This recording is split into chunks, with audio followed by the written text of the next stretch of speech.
కాళేశ్వరం వల్లే సాగునీరు పెరిగిందన్న బీఆర్ఎస్ తప్పుడు ప్రచారం పటాపంచలైంది. మరి వర్రి ఉత్పత్తిలో చరిత్ర సృష్టించిన తెలంగాణ కాళేశ్వరంతో సంబంధం లేకుండా రికార్డు స్థాయిలో వరి ధాన్యం పండిందన్నారు రేవంత్ రెడ్డి. మరి ఇది తెలంగాణ రైతుల ఘనత అని చెప్తున్నారు. ఇక్కడ ఒకసారి మనం చూసుకుందాం.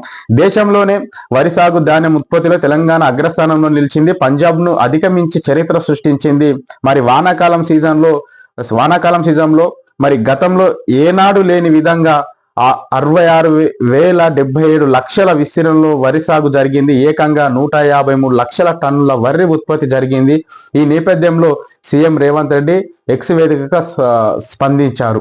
మరి ఆసక్తికర వ్యాఖ్యలు చేశారు. కాళేశ్వరం వల్లే తెలంగాణలో మరి వరి సాగు పెరుగుతుందన్న బీఆర్ఎస్ తప్పుడు ప్రచారం మరి పటాపంచలైందని ఇక్కడ చెప్పారు. కాళేశ్వరం భాగంలో మిత్రులారా, తెలంగాణ రాష్ట్రానికి ఏమైనా రైతులకు బాగా హెల్ప్ జరిగేది, రైతులకు బాగా మంచి జరిగేది అంటే కేవలం ఒక కాళేశ్వరం ప్రాజెక్ట్.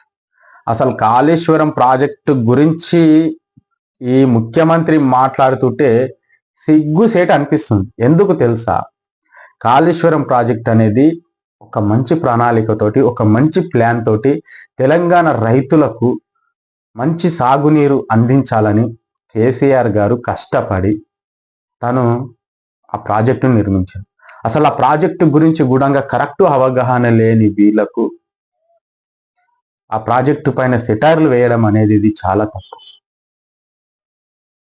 మీ తెలంగాణ ప్రజలందరూ కూడా తెలుసు కాళేశ్వరం ప్రాజెక్ట్ అంటే ఏంటో. ఒక చరిత్రాత్మకమైన ప్రాజెక్ట్ అది, నిజంగా చరిత్రనే. అది ఏ రాష్ట్రానికి, ప్రతి రాష్ట్రానికి నదులు ఉన్నాయి, ప్రతి రాష్ట్రానికి మరి సాగునీరు ఉంది. మరి తెలంగాణ రాష్ట్రానికి తెలంగాణ ఏర్పడక ముందు సాగునీరు ఉండేనా?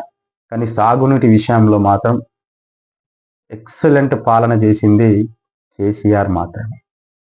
ఈ తెలంగాణ ప్రజలందరూ కూడా అర్థం చేసుకోవాలి.